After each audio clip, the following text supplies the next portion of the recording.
Today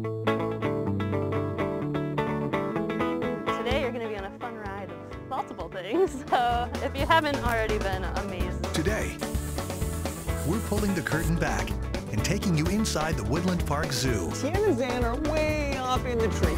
A bit shy, but we'll take you up there. New exhibits. New animals. Who do we have there? And new adventures await right now on KIRO 7.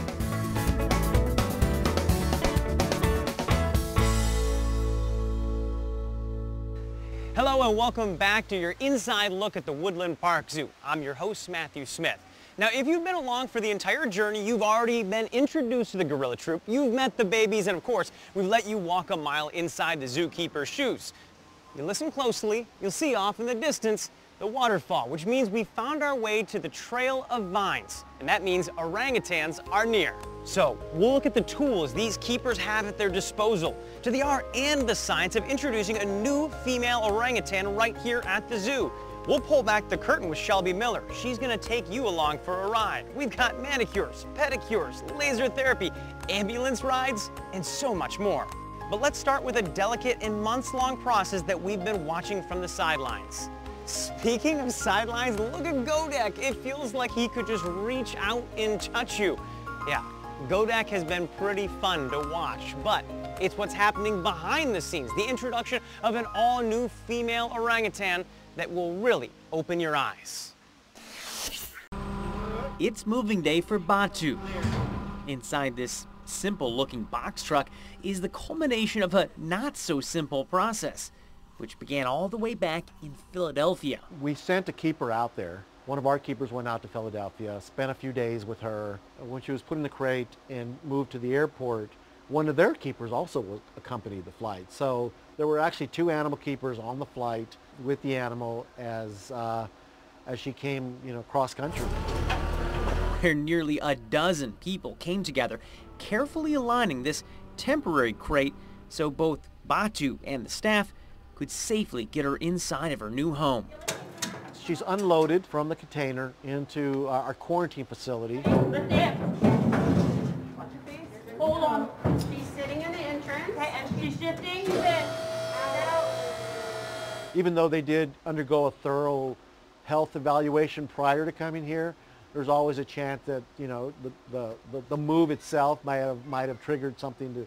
So we just want to make sure that they're healthy, that she's taking her food, and then we're prepping the space that she's moving into. So getting it ready for a new animal, getting the other animals in that location. So in this case, a young male like Godak, the orangutan, preparing him. There's almost like a mental side of this, to preparing.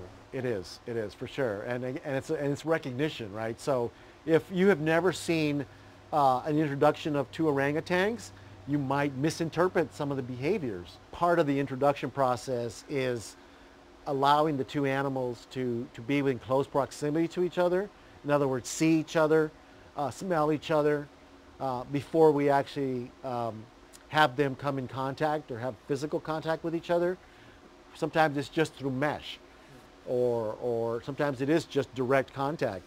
But it's a very, very deliberate process. It gets tricky when if you don't let the animals drive the decision. In other words, if you put them together too soon and they're not ready, it could go badly. If you wait too long, even though the animals are telling you they're looking forward to being with each other, then that could go badly. And so it really is a very delicate process, and again, recognizing the animal's behavior and responding to what the animals are telling you. Godak has gone through this too. Before he was roaming in this open exhibit and calling Woodland Park Zoo home, he too took a trip. Godak came all the way from Colorado. His arrival is part of what's known as a species survival plan. The goal? To keep genetically diverse populations of endangered species alive. For years, scientists have tracked orangutans. Back in '68, former Woodland Park Zoo residents Chinta and Towan even made national headlines. The first ever known orangutan twins. But that hasn't been the only discovery in recent years. Today, we recognize there are 3 species of orangs. In the early years of zookeeping, it was assumed there was just one. Knowing that in zoos 50, 60 years ago, we weren't paying attention to that. And so recognizing that we should have been paying attention to it, right? And that's a big change for zoos. Batu is part of that updated approach to breeding. Both her and Godek are Sumatran orangutans, and hopefully they'll welcome in a baby in the coming years. Godek, after all, is approaching his prime mating years. But unlike gorillas, where babies play a huge role in the social norms of a troop, orangutan births are different. The males don't play a giant role in raising children. Godek learning how to father a baby, right? That's a new experience for him.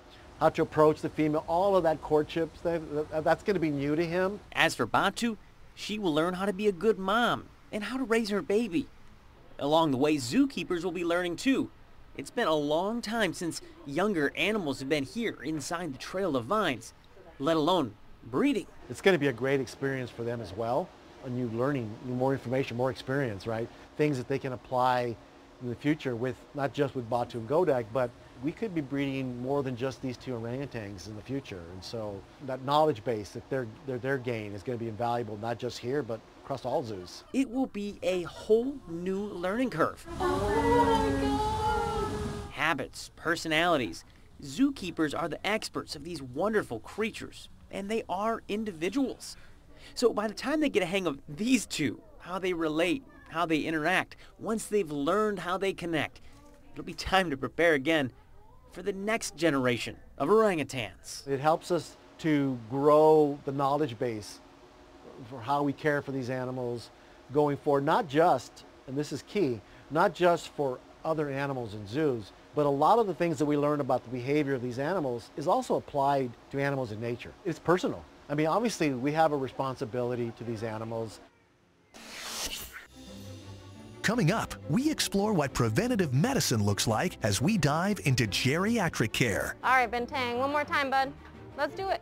Let's go. How a little laser therapy can go a long way on some aging joints. Being geriatric isn't a sentence. It's not a disease. It's just a stage of life. All that and more when your look inside Woodland Park Zoo returns.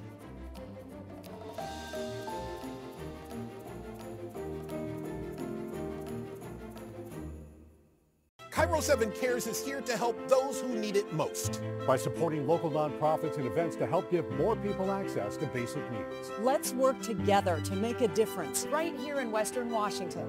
KIRO 7 Cares.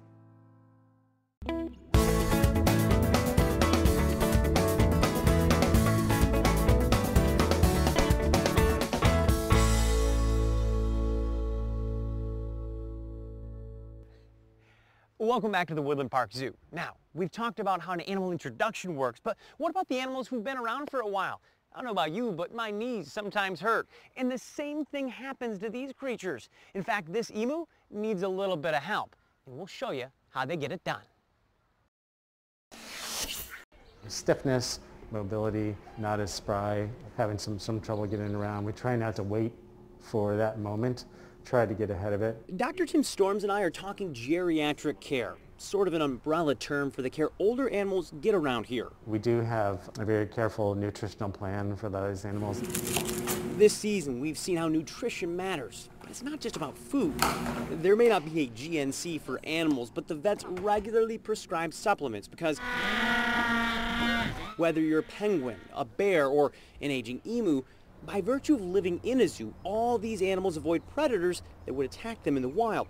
So inside a zoo, animals tend to live longer. There he is. And that's the case for Bintang. Now, he may be short, but tapers are thick. Oh, that's a good spot. So keepers give him scratches, or scritches. And seemingly on cue, Bintang's eyes droop, and There he goes.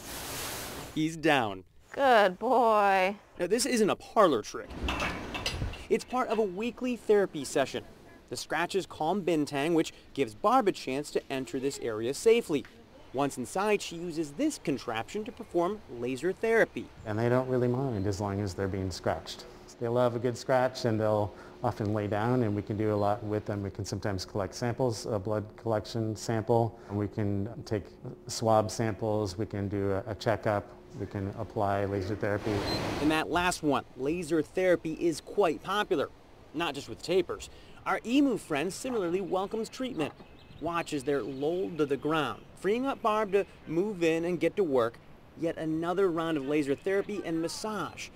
This is good for both the joints and muscles. My favorite stories are the ones where the animals have the opportunity to approach and they will hold themselves there even if they have the opportunity to flee, but they choose to stay and participate because we've built a great relationship, we've built the trust, and we provide positive reinforcement for choosing to participate. So yeah, it's pretty cool. That's not something that I would have necessarily thought of, but as you're saying it, things are clicking. I've seen a tapir and an emu this week literally just chillax with like seconds of work. There you go. And that's because we put a lot of effort into making it a positive experience. It can be flexible. Yeah.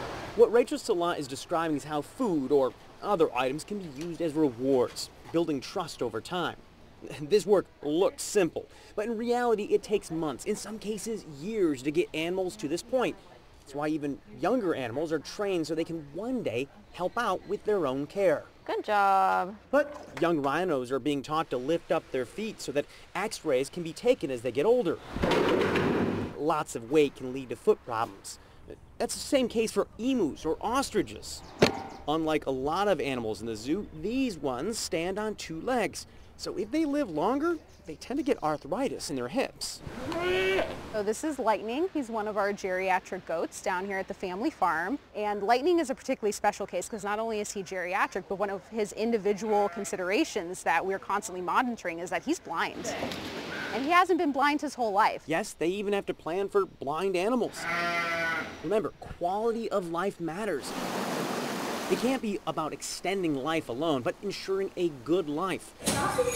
So it comes back to the keepers to track changes that, to us zoo guests, may go unnoticed. Zookeepers have to be really in tune to those micro changes in behavior in order to understand whether or not our animals are feeling well or not, so that we can look down the menu of options of ways that we can increase their comfort and quality of life. You're gonna get some scratchies in their later years. Is that something that's like an easy study or something that's book learned, or is that more intuitive in your relationship with the animal? Yeah, it's a little bit of both, honestly. It's a science and it's also an art form. So it's certainly something you can start learning about from a book, but really it's about spending time. That's where zookeepers really specialize. Without question, our eyes and ears are the people that take care of the animals. Good. And sometimes the good doc here has to make an outside call for extra help. We've had an orangutan procedure in the past where we bring in a human OBGYN consultant as well as eye, ears, nose, and throat surgeon. Do you ask the orangutan if it has a good HMO? They are fully covered no matter what. It's not all smiles either. Zoos deal with death, meaning inside this room, there are both wins and losses. We do celebrate successes and we also mourn losses. When we lose an animal, it's a big deal, both for us as well as the caretakers of the animals. An unfortunate aspect to our jobs that is related to that is knowing how and when to let an animal go peacefully in a graceful way with kindness. And so euthanasia is a part of our job too. And we consider that part of something we can give to them as one last gift, if you will, is the way to let them have an end of their life with dignity. That sounds like a difficult job.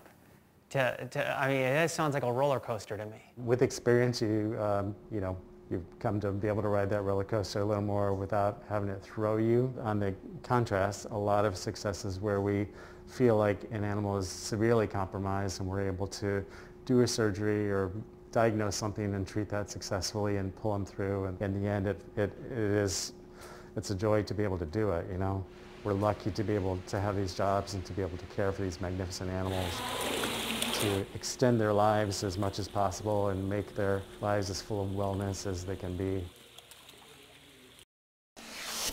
Our friend the emu, back up and at it. And you start to think, zookeepers have to have a mindset much like your family doctor. They have to think of it as preventative medicine, making sure they're ready for anything. But what about those emergency situations? It turns out they have a plan for that too.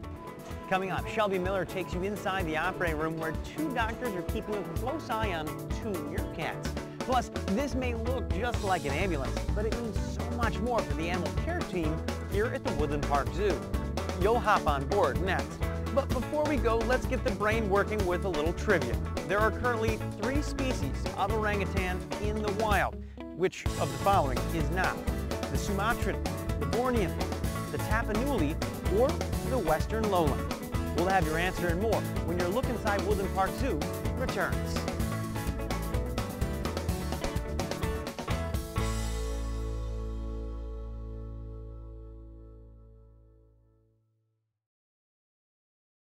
KIRO 7 Cares is here to help those who need it most. By supporting local nonprofits and events to help give more people access to basic needs. Let's work together to make a difference right here in Western Washington.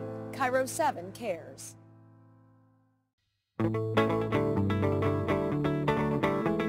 Today you're going to be on a fun ride of multiple things, so if you haven't already been amazed. Today, we're pulling the curtain back and taking you inside the Woodland Park Zoo. Tiana and Zan are way up in the tree. A bit shy, but we'll take you up there. New exhibits. New animals. Who do we have there? And new adventures await right now on KIRO 7.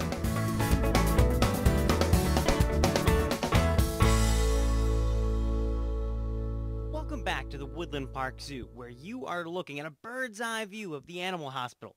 Yes, when care calls for it, the zoo can handle all kinds of different procedures here, from the biggest cats to the smallest bird.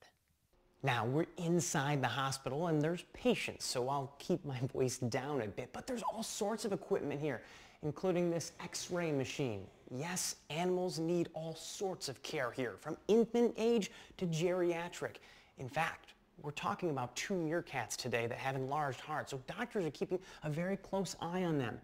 Just on the other side of this door, they're doing a surgery. Shelby Miller is going to take us inside.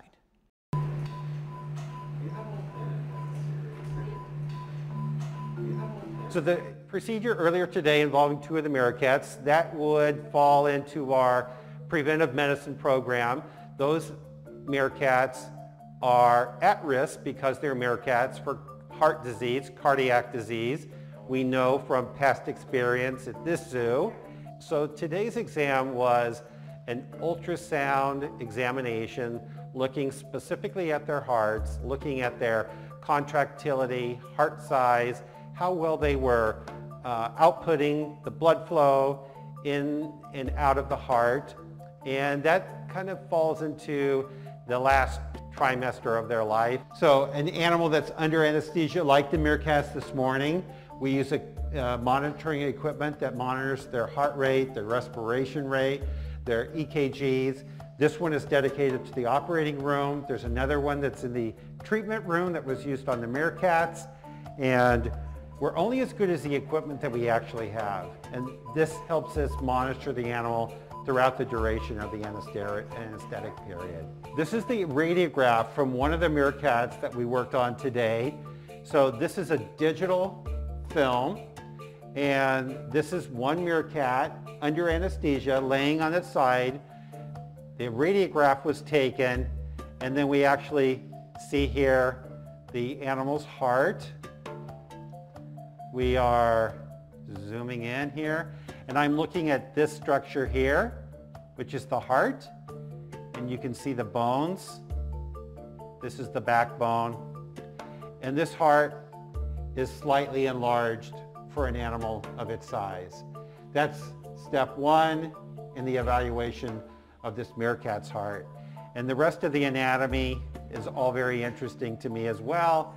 You can see this metal here in the abdomen because this meerkat was spayed at one point. You have to focus on the whole patient, starting from one end to the next. You can see the anatomy, the bony anatomy especially, of this meerkat. And this would be the right hock or the right foot. And it looks like this meerkat has some arthritic changes that create some soft tissue swelling that we're seeing. So even though we're evaluating the heart, we're looking at the whole patient.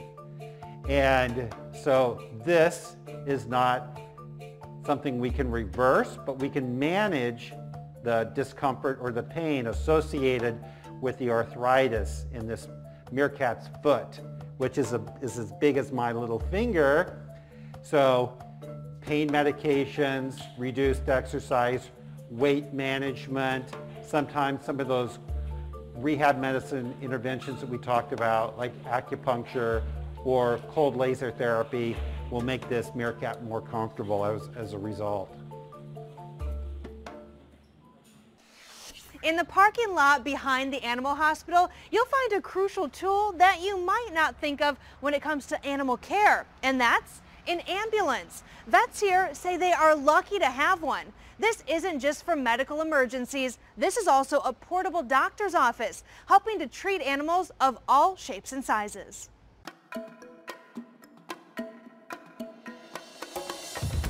We are in the zoo ambulance. So this is the vehicle that we use to respond to units where we might be picking up an animal. Ambulance gives us flexibility, which is really critical. But without an ambulance, we are scrambling. It's kind of a remote mini zoo hospital. We can actually work in here. We've done minor surgical procedures in here or short-term anesthetic procedures in here.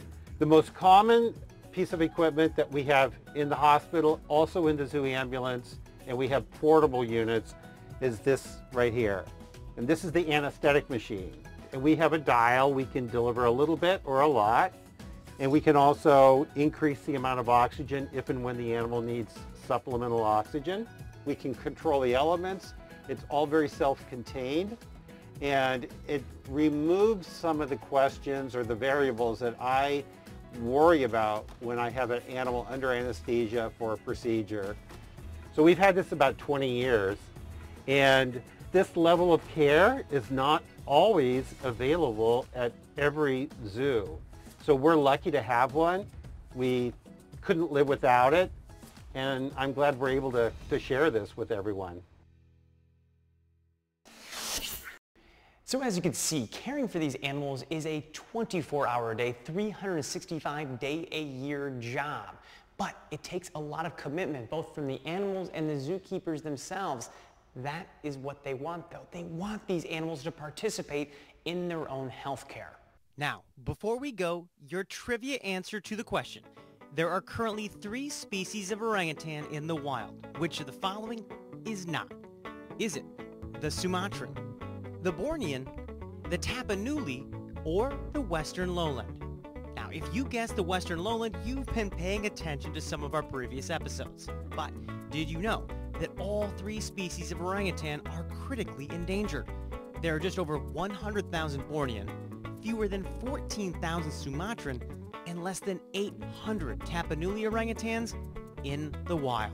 I hope you enjoyed your look inside Woodland Park Zoo. That's it for us this time, but you can always check us out at KIRO7.com/zoo.